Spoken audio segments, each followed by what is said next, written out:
የመልካም መጀመሪያ አንተነህ የበጎ ዛሬ ማለዳ የድሮ የጥንት ገጠመኝ ትዝ ብሎኝ ለራሴ በጣም ስስቅ ነበረ እና አይ ቲንክ አስተማሪም ነው ብዬ አስባለሁ።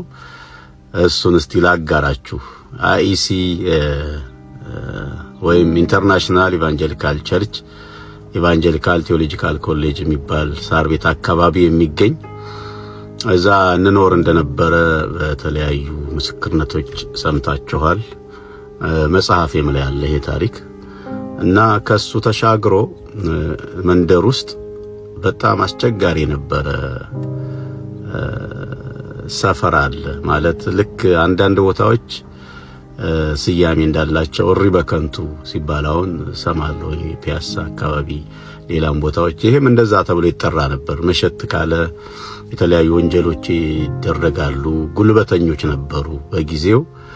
ለፖሊስም ለምንም በጣም አስቸጋሪ የነበሩ ተደባዳቢ ልጆች ነበሩ እና አላችሁ ከነሱ መካከል ዋነኛው ጋራ ትንሽ ትንኮሳ ደረሰብኝ። የአንድ ቀን አይደለም፣ በተለያየ ጊዜ ከገጠር አካባቢ እንደመጣን ስለሚታወቅ እዛ አካባቢ ላይ ማለት ነው አንተየዋ ምናምን እያሉ ይቀልዱብናል፣ ይስቁብናል፣ ይሳለቁብናል እና ነጮቹ ከጎዳና አምጥተውን እዛ እንደሚያኖሩን ከየት አካባቢ እንደመጣን ይታወቃል። አማርኛችንም ደግሞ እንዳሁኑ ትንሽ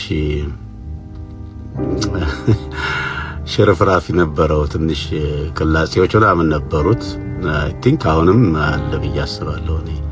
እኔ ወደዋለሁኝ በዚህ አጋጣሚ እና ያው ከገጠር አካባቢ ነው የመጡት በሚል ይቀልዱብናል። ብቻ የምናወራውን እየሰሙ ይስቃሉ ምናምን። ከዛ የሆነ ቀን መረረኝ ማለት ነው እና እኔ ግፍ ምናምን አልወድም፣ ጥቃት አልወድም። በጣም ያን ያህል ግልፍተኛ ምናምን አይደለሁም፣ ታጋሽ ነኝ። ግን በቃ ሁሉ ጊዜ ማሾፊያ ምናምን ነገር ሲሆን አንድ ቀን በቃ የመጣው ይምጣ ብዬ እገላለሁ አልኩ ማለት ነው። እንደዛ የተጋጨሁት ልጅ ደግሞ ዋና የሚባል በጣም ተደባዳቢ ነው፣ የሚፈራ ነው። ብላክ ቤልት አለው ማለት ካራቲስት ነው። ምንም በትንሹ በቃ ቆልፎ ሊያጋድማችሁ የሚችል አይነት ነው እና ይፈራል። እኔ አላቀላችሁም ይሄንን። ከዛ ተወራጨው ብቻ የሚያውቁት ሰዎች ግራ ገባቸው። በቃ እንዴት አንጠልጥሎ እንደሚደፋኝ ነው የሚያዩት የሚያስቡት ማለት ነውና ይተቋቋማሉ። እኔ ደነፋለሁ። ልጁ ቀጥ ብሎ መጣና ደለቴን እንዲመታ አድርጎ ዋው ልብሽ ደስ ይላል ለማንኛውም እንጂ ደመከልብ አረግሽ ነበር እዚህ ሰው ፊት አለኝ ማለት ነው አንቺ ብሎ። ምንም አጣመጣም አንድ ነፍስ ነው ያለኝ ምናምን ብዬ ቀጠልኩ ብቻ አድነኝ እና ከዛ በኋላ ግን ልጁ አይ ቲንክ ወይ ድፍረቴን ደስ አለው ምናምን አዘነልኝ። ትንሽ ልጅ ነኝ እና አደጋ ሳይደርስብኝ አለፍኩኝ። ምን ልላችሁ ነው፣ አለማወቅ ጥሩ ነው ይላሉ አንዳንድ አባባሎች አሉ አይደለ? ስታውቁና ሳታውቁ ስለ አንድ ፐርሰን ወይም ስለ አንድ ነገር የምትሰጡት ቫልዩ አክብሮት ወይም የሚኖራችሁ ፍርሃት ይለያያልና አለማወቅ ደጉ ይላሉ አንዳንድ ሰዎች። እና በዚህ አጋጣሚ እኔ ስደነፋ ያ ብላክ ቤልት ያለው ወንድም ገላግሎ የነበረ እና ይሄን ወንድማችሁን ተከስተን እንግዲህ እንደዚህ በዚህ ሁኔታ አታዩትም ነበር ማለት ነው። እና እግዚአብሔር የተመሰገነ ይሁን። በዚህ አጋጣሚ ስለ አጠቃላይ በክርስቶስ ኢየሱስ ስለተሰራልን ነገር ስናስብ ግን ውስጣችንን ሐሴት ሊያደርገው ይገባል።